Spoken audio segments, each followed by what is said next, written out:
Welcome back to the Angler Journey podcast for another episode of celebrating success, embracing failure, and inspiring the entrepreneur inside of you.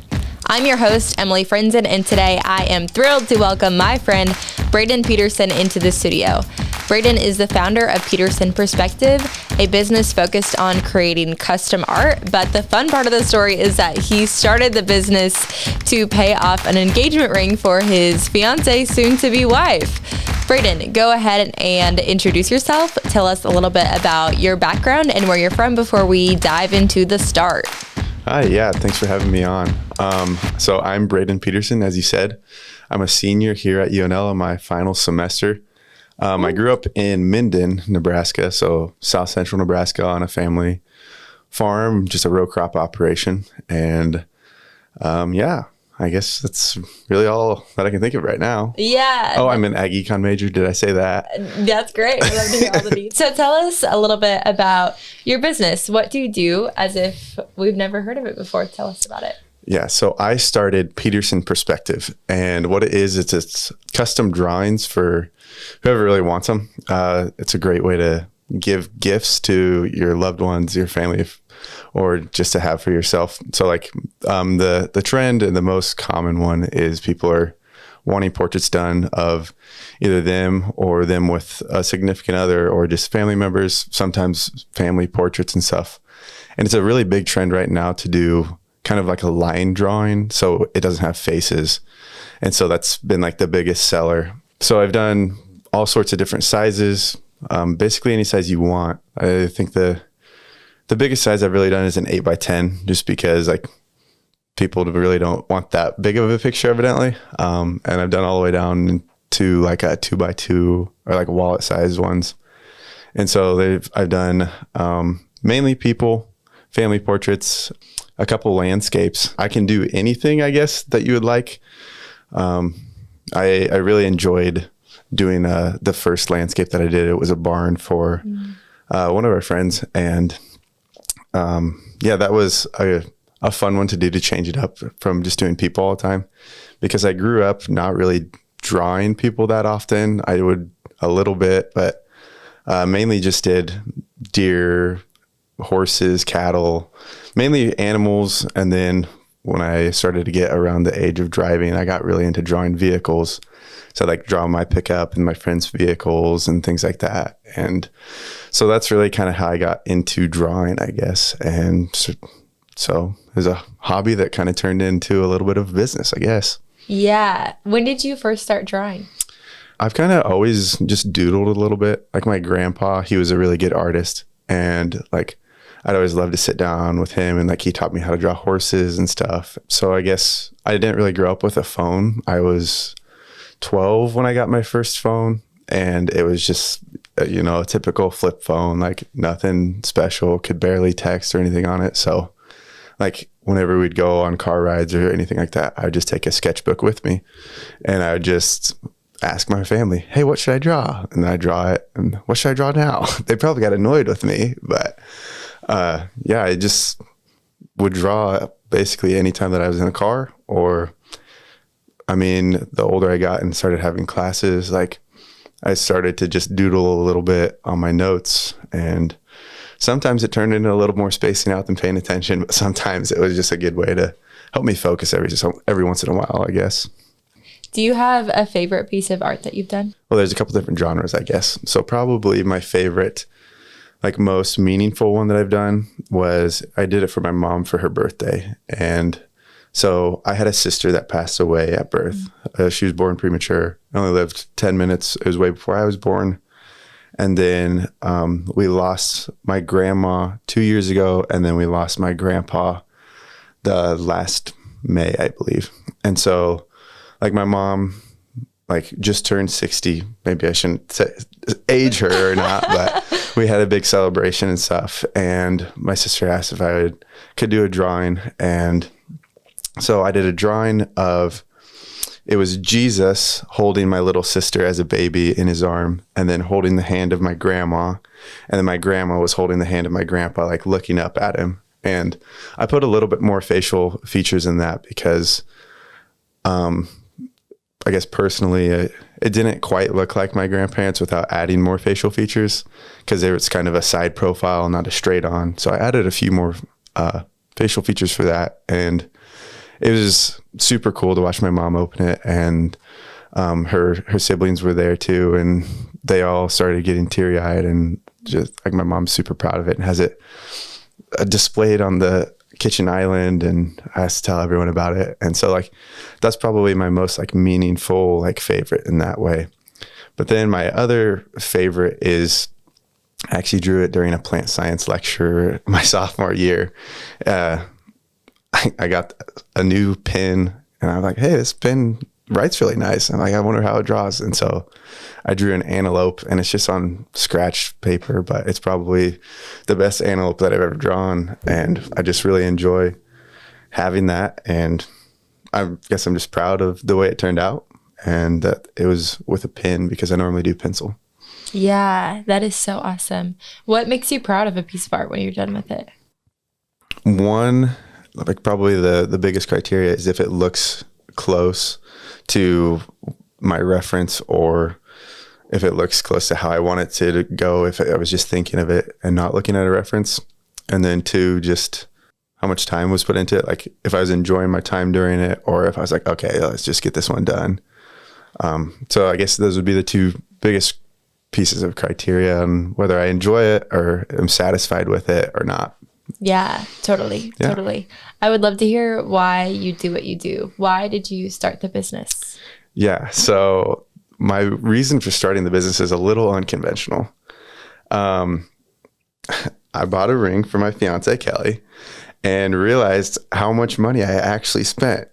And when I looked at my bank account, I'm like, okay, I need to do something to bring in some extra cash.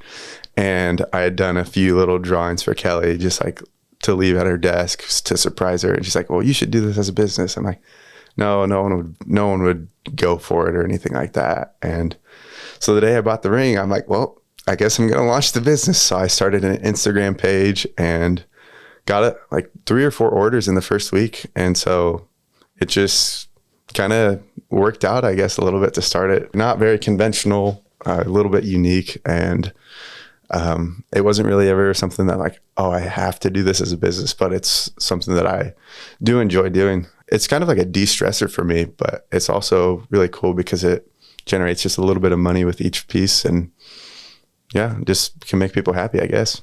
Yeah, that's a great story. That's so fun, man. Where is the business at today? I was strictly on Instagram and word of mouth, I guess. And recently I moved it onto Facebook and just trying to expand my outreach there. I did that right before Christmas, and that has really helped with the amount of orders that come in. And there's seasons for it. Like Christmas was a big season because people are wanting to give gifts. Valentine's Day is coming up, so I'm kind of promoting Valentine's Day. And so it's a very like seasonal, it's not a very constant order and completion. It's gotten to the point where I can't just like keep track of it on the notes on my phone on what all needs to happen. Like I've had to like build out some spreadsheets and stuff and keep track of how much is being made, what sizes, how much I spend to buy new supplies and stuff like that. So it's definitely moved from more of just a hobby to more of a legitimate side hustle and kind of a little bit of a business, because it's definitely not a business that can be full-time yet, or that I even have the time to try and do it full-time yet. So it's definitely a side hustle it gains traction and it loses traction depending on the season that we're going through, I guess. Yeah, that totally makes sense. So when did you start the business? When did it launch? I can't remember the exact day. I think it was February. So it's almost a year old. Wow. Maybe it was right before Valentine's Day, because cool. I bought the ring on like the last day of the sale. Yeah. So, and I think it was a Valentine's Day sale. So yeah, we're right about a year into it, and over 50 orders, probably closer to 60. And so like it's gained some traction, had some success, and it's been fun, but it's nothing crazy yet. And I don't know if it's something that I really even want it to go crazy, but just something for fun and for a little bit of extra side cash, I guess. I would say it was more just a blessing in some ways that I was able to do something on my own because, like I said, I was at a point where I was needing to replenish some money that I had spent. And personally, I don't like having to wear a mask all day. And I know no one really does. And so like just that I had the opportunity to be able to do something where I could be my own boss. I could work it really flexible around my class schedule. And so I guess it's a blessing that even though during a pandemic where like we are trying to be safe and do things like that, that I was able to kind of go out on my own, and that I guess that we live in the day and age that we do, that I can promote it without like having to go around to talk to people per se. Cause like some people really like are still pretty cautious. Some people are pretty free about it and don't really think much about it anymore. But it was cool just to be able to, I guess, do it remotely, but also be able to not just have it be, I guess, something that didn't mean very much. Like it means a lot to me to be able to like make people happy with giving them a drawing that they really enjoy, or that they reminds them of a loved one or something like that. And so I guess blessing and a curse in the fact that we are in a pandemic, but a blessing that we're in the day and age that we are, that I was able to still start a business amidst it. Like the pandemic itself didn't change a whole lot for me. I just went home to the farm. It like gave me a lot of time to think, I guess, because I had a lot more time to work. And when you work on a farm, like a lot of your stuff isn't always around people. Like you're always doing jobs on your own. So it gave me more time kind of in seclusion, not really purposeful isolation. It's just kind of farming, you know, sometimes it is isolated, but just time to think and try and figure out what I wanted to do, and or even what I want to do for a side hustle or anything like that. Yeah, totally. So going back to 2020 when we first went home, what changed about your life as you look over the last couple of years? Yeah. So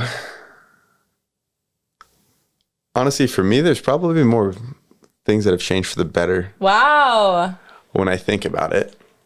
Abundance mindset. There it is. Kind of, I guess. I got to spend a lot more time with my family, which was super cool. My sister was able to be home. So she was graduating that May, and she was able to be home for a little bit. And then she got married in May and moved to Georgia. And so like I don't get to see her very often. So it was super like really just such a blessing that we were able to spend that extra time together. And like, because her and I were super close growing up, like we called each other buddy all the time. Like that's just like, we didn't refer to each other's names. We just, hey buddy, you know?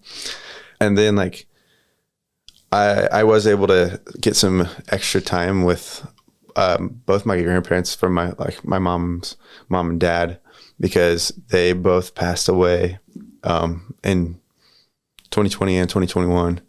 So I was able to like have more opportunities to go see them, even though there was kind of some restrictions since they were in a nursing home. Like it was difficult to see them, but it was still like super cherishable moments that we were able to have. And looking back, like I'm really glad, because if I wouldn't have been sent home, I wouldn't have had so many opportunities to go see them. Just like spending time with my parents and my brother and nieces and nephews and my other sister, like it was just like a super good time for family, I guess. It brought on like, for me, the realization of how important community is, and that it's hard when you don't have community, or when you're only being able to see someone across the screen. Like I think there's definitely a difference in being in person versus being across the screen.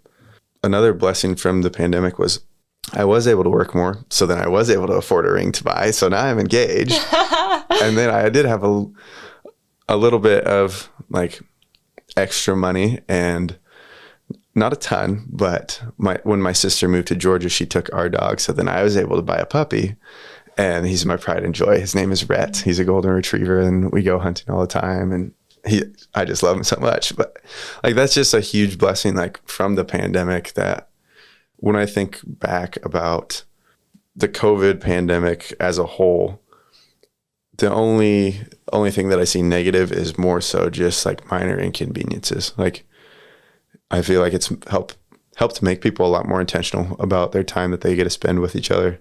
And I think it's helped them realize the value and importance of community, and that it's healing to be with people, and like laughter's healing, and like you can laugh over your screen and stuff, but sometimes, when you're with your friends and they're laughing so hard, like you just start laughing so hard because of the way they're laughing. And like laughter is good medicine, and just leaning into a state of gratitude for all the things that we do have, even though it feels that some things we're trying to be stripped away. Wow, so much wisdom. As you're talking about community, I'm thinking about you having the unique experience of being a member of the Angler culture team in the middle of COVID-19. Yeah. And your team was awesome at creating really intentional experiences. So I would love for you to share more about what you did to keep community going and to remain gritty and keep building. Yeah. So like you said, gritty, like that's what we were focusing on as a culture team, is that like, how do we have grit and take COVID by the neck and be like, you're not going to control us. Like, we're not going to let you stop us from living our lives, building community, like just being together. And so Angler was very different than most programs across UNL. Like we still met, like we met with safety precautions in hand and stuff, but we were having in-person meetings as often as we could. And even then when we did get sent home, like we were trying to be intentional about like doing Zoom and stuff. But then when we came back, we said right away, we're doing this like week or bi-weekly, I think is what the schedule was. It's important. People have been inside, been away from people for too long. Like we're going to be together because there is, like I said, just like healing almost in community. And I believe like the more that you're in community mentally, the healthier that you could be potentially. I don't know if I'm an extrovert or an introvert, somewhere of a mixture, but being like away from all of the college community for however long that was, and even over the long extended winter break, it was just good for me to be back. And like I just felt a lot more full and a lot more joyous being around my friends, around my family, around my community. And yeah, so the culture team helped Angler, but the rest of the community of Angler is what really embodied what it is to have grit amidst a lot of trials. And I'm pretty sure that we were maybe under a little fire by the university for being so stubborn, I guess, with meeting. But if you look at the Angler program, it's unlike any other program on UNL. It's full of people that aren't just, oh, hi, how are you? It's people that are, hi, how are you? What can I be doing for you? Like, do you need any help with this? Like, hey, this is going on. Like, don't know if you've got anything going on, but you're always welcome to come. Like, it's just a very welcoming community. The staff is absolutely phenomenal. Like, I've never felt, even like going through like high school and stuff where I knew people, the staff of the high school, like really well. Like I never felt like I was cared for as much as the Angler staff does care for the community. And like just reaching out to us, even if it's through an email, we're sitting at the table working or something, they'll come up and they'll check on us. Like, and it's not like, oh, I'm so busy, like I don't have time to talk to you. Like they are very diligent about making time, just like the rest of the community is about like making sure that the people are okay and that they're where they need to be. And if they're not where they need to be, how we can help get them to where they need to be. Yeah, that is awesome. How do you think the community helped you start your business? Most of my first orders were from the Angler. So that was definitely a huge jump start. I'd say probably at least the first 12 or so orders, give or take one or two. Where the business idea came from was Kelly had posted a picture of one that I'd left for her as a little gift and asked if anyone would be interested in it. And everyone, after Kelly posted that, everyone's like, oh, are you going to do that as a business? I'm like, no, I don't think anyone would buy it or anything would be interested in it. But like, it wasn't just a one-time ask. It was like, hey, I saw you left another picture for Kelly. When can I get one or something like that? And So like just subtle little bits of like encouragement before I started coming from the community helped me like realize that like this was like maybe something that people would be interested in. And then like going through the classes and the modules and stuff, like why not? Why not try it at least? Like that's the spirit of an entrepreneur. Like if you don't jump in, you're never going to know if you can swim. If you don't get wet, you'll never know if you can swim. And maybe you might drown, but we're taught like the life of an entrepreneur is failing fast and failing cheap. And this was a business that was pretty easy, like a pretty low barrier to entry from the money side of it. Like, so if it didn't work out, like, cool, I've got an extra sketchbook and a couple nice pencils laying around. So it's not a huge hit to me. And always like constantly encouraged me, like meeting with Dave, like Dave, that guy, he's absolutely amazing. I had an order to send to Arizona, and I was this was like probably right around that 12th order or something like that. And I was still wrestling with like, how do I ship it without having things get ruined or anything like that? And I was telling Dave, and I was like, do you have any suggestions for this? And he goes, where's it going to? And so I told him, he goes, I'm actually going down there next week. I can take it with me. I'm like, no, I'm not going to let you do that. It's like, it's literally 20 minutes away from where I'm going to be, like, send it with me. So I gave Dave a drawing, and he flew it with him to Arizona and hand delivered it for me. Like, I don't know any other program that would even consider offering something like that. And that's just like the type of character that the whole like angler community has, is like, no, you scratch my back, I'll scratch yours. But even if you don't scratch my back, I still scratch yours.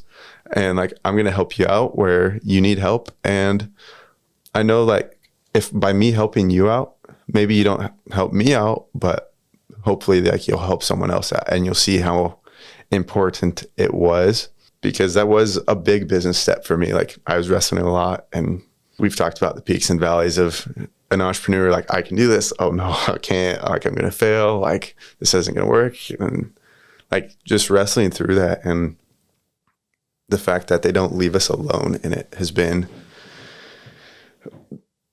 life-changing in some ways, in the way that I even think about school now, like doing like just my homework and stuff. I'm like, oh man, I really don't want to do this, but like if I can have the discipline to do this, or like pertaining to my business, like I can do this too. Like I am paying for this school, so like I need to do it, but like just helping build discipline and seeing the value on what needs to be done and how you can help others out in the process.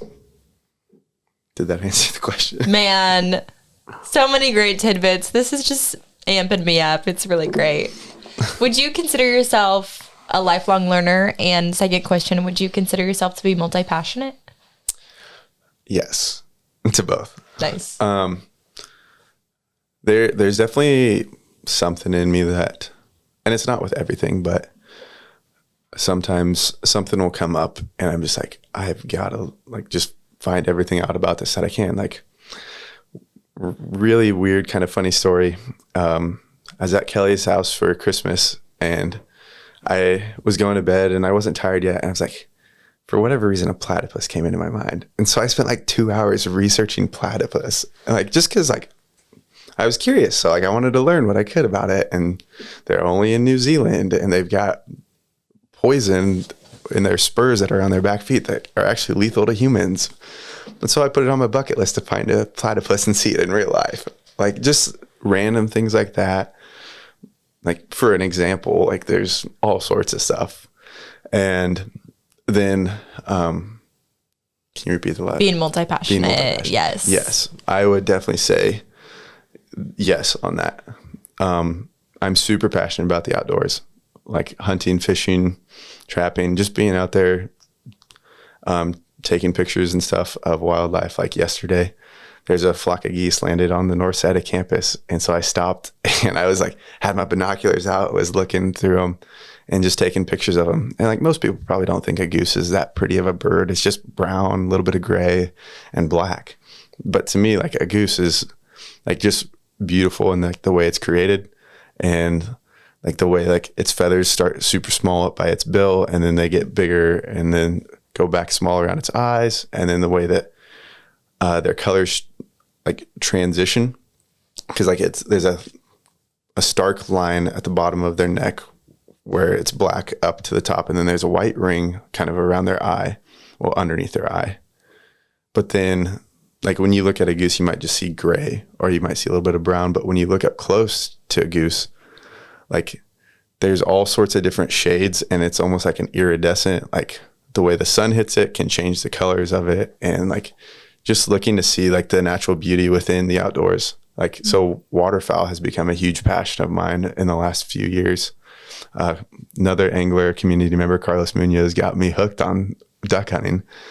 And like I thought it was cool, but then looking after we were able to harvest a few ducks, like seeing them up close and just all the different colors. Like, did you ever know that there's purple in ducks? Like there's purple, green, blue, orange, like all sorts of different colors. And just like the way that the sun hits it and it'll like change shade, it's almost like a fancy painted sports car or something like that. And so it's just beautiful. And like I get super passionate about expressing to other people like the beauty of God's creation and hunting. And just like the outdoors, like you don't even have to hunt, but just like being out there and experiencing God's creation.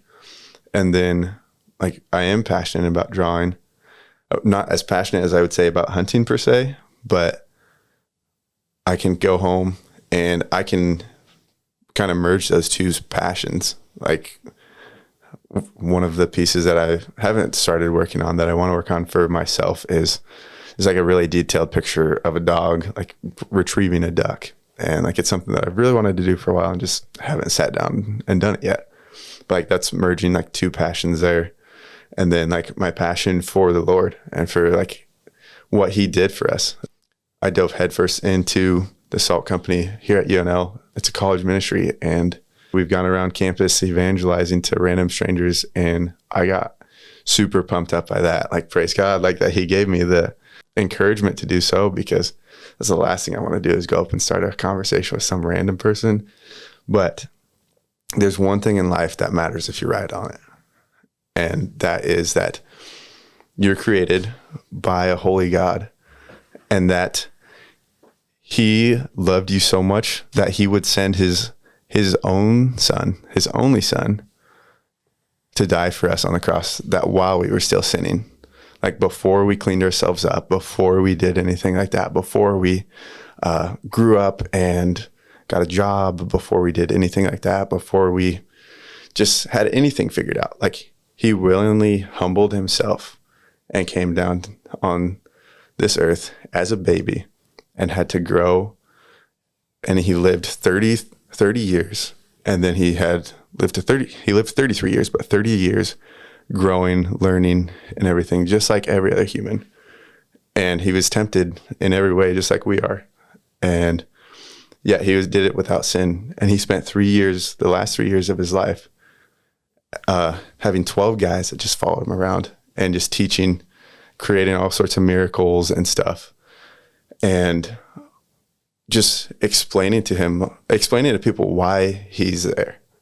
And at the end of those 3 years, he was betrayed by one of his best friends.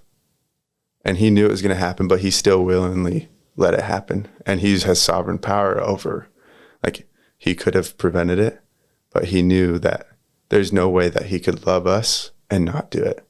Like, he was so stressed out that he was sweating blood, that he was praying, like, God, like, if you will, like, don't let this happen to me. Like, if there's another way to have it happen, like, can you do that? But not my will, but yours. And so he willingly was surrendered over, beaten brutally, had skin ripped off his back and giant nails driven through his hands and feet. And he did that all out of love.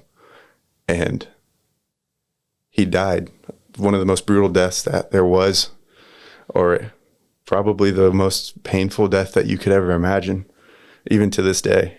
And it doesn't end there, though. That's the cool thing, is like he died and they placed him in a tomb, and 3 days later 3 days, if something's dead for 3 days, it starts to rot. It starts to stink. Like there's no way, like there's no chance of it coming back, especially 2,000 years ago where there was no modern medicine to prevent that. 3 days later, he rose again. He came back to life. And it's not that it was some magical, mystical form. Like it wasn't that it was just a vision. He physically rose again, appeared to over 500 people. And what raising from the dead symbolizes is that his sacrifice was sufficient for you, and that he loves you so much that he was willing to die for you, and thinking of you that entire time that he is suffering, suffocating by his own blood on the cross, that he was raising again. And what that means is that if you believe in Jesus Christ, and you repent, turn away from your sins, confess them to him, that's the only thing in life that you need to be right about, is that you believe in him and you confess him and you follow him. Because this life is very temporary, but humans are eternal beings. We are immortal, and like we're sinful, and so we're separated from God because of our sin. And Jesus paved the way, paved the bridge for us to reconcile that relationship with God, and that we can have life in heaven eternally if we believe and follow Jesus. Multi-passionate for sure. And I know that the people listening who aren't watching on YouTube won't see your face, but the way that you speak about all the things you just shared, it's really cool to see the life in your eyes and in your face as you're sharing it. So it's a gift to listen to it and be in the studio with you today for sure. Thank you. Yeah. The last thing I'm going to ask you is a fun question we've been asking everyone this season. What is a hill that you are willing to die on? So for a serious answer, what I just explained would probably be that. Yeah. Not probably, that definitely would be it. I would go to my death happily, fighting for that without any hesitation. And I pray that, like, God, give me the strength that I'm not just saying that I'd actually be able to follow through on that if it came to that. But then for kind of a silly one, I guess, Cane's is 100% better than Chick-fil-A, hands down. We can talk about that later because I'm a Chick-fil-A gal. That's so funny. Thank you so much for joining us in the studio today, Brayden. Is there anything else we didn't talk about that you want to share? Trying to do a shameless plug, I guess? Yeah. Check out my page on both Instagram and Facebook. Instagram is at Peterson_perspective, I believe. And then you can just search Peterson Perspective on Facebook and it should come up. You can see some of my work. And if you want, you can go ahead and message me with the photo that you want done, and I can get back to you on sizing and pricing. So yeah, check it out. Thank you so much for listening to the Angler Journey podcast. Be sure to subscribe, leave a review, and share with a friend so we can keep building people, building businesses, and building this community. We want to hear from you. Leave us a review. You can listen to our podcast on Spotify, Apple Podcast, and now a video version on YouTube. Find Angler Entrepreneurship on YouTube and make sure you give us a follow.